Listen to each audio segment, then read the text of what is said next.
म जहाँ छु एकदम ठिक छु। अब मेरो खेल सुरु भयो।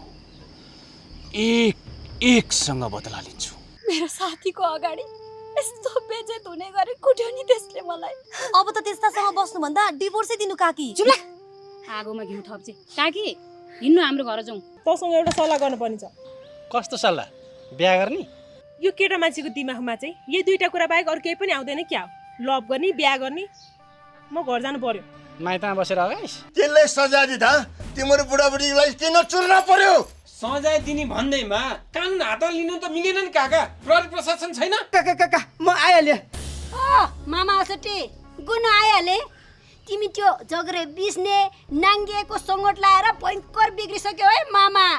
तँलाई त बिरालाले मुसा लखेटे जसरी लखेटी मार्छु। पाप गर्नेको लागि पुण्य, पुण्य गर्नेको लागि पाप हुँ म। बदलाको ज्वाला बोकेर हिँडेको ज्वालामुखीको राप हुँ म। के भएको तेरो काका? पुर्याउनु जानु पर्दैन? बाटा तँलाई केही भयो भने? केही हुँदैन के, म पुगेर फोन गरिहाल्छु नि। तँलाई यसो न्यासर लाग्यो भने उतै भेट्न आइज है। म तँलाई एक्लै त जान दिन्न। म पनि तँसँगै जान्छु। मलाई आज यो अवस्थामा पुर्याउने तिमीहरू 1 2 3 4 तिमीहरूको मुख्य भूमिकामा छ र अझै 3 जना बाँकी छ। आज म पनि तिमीहरूलाई कालो मुसो लाएर 4